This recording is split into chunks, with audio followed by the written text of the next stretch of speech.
Good evening. It is 10 p.m. here in Seoul. I'm Ari, the AI anchor with the headline news.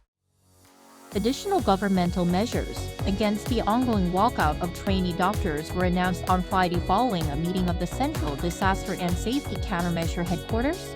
To lure more doctors back to their wards, Prime Minister Han said the government will provide roughly $750 per month to trainee doctors in crucial medical sectors.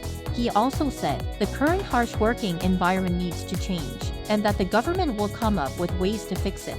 Now into week 3 of the mass walkout with over 90% of trainee doctors still not back at work, Han urged for them to return.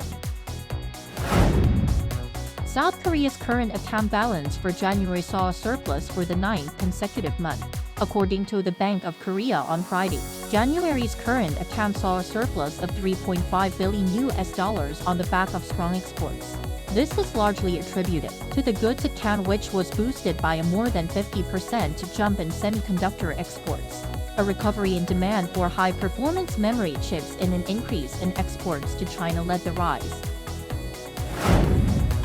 A high court in Montenegro has overturned an earlier ruling that said disgraced co-founder of Terraform Labs Kwon should be extradited to the US. Instead, Kwon will be heading home to South Korea to face fraud charges.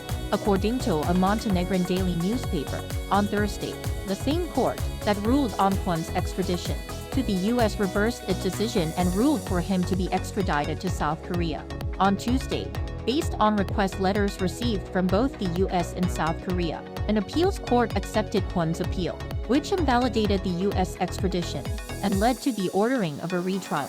Kwon will finish serving his sentence on March 23 and will be extradited after that. South Korea's Fair Trade Commission is looking into social media platform Meta for failing to protect its users. Industry insiders said on Friday that the antitrust watchdog had sent an examination report, equivalent to an indictment, at the end of last year to Meta for its alleged violations of the country's e-commerce act.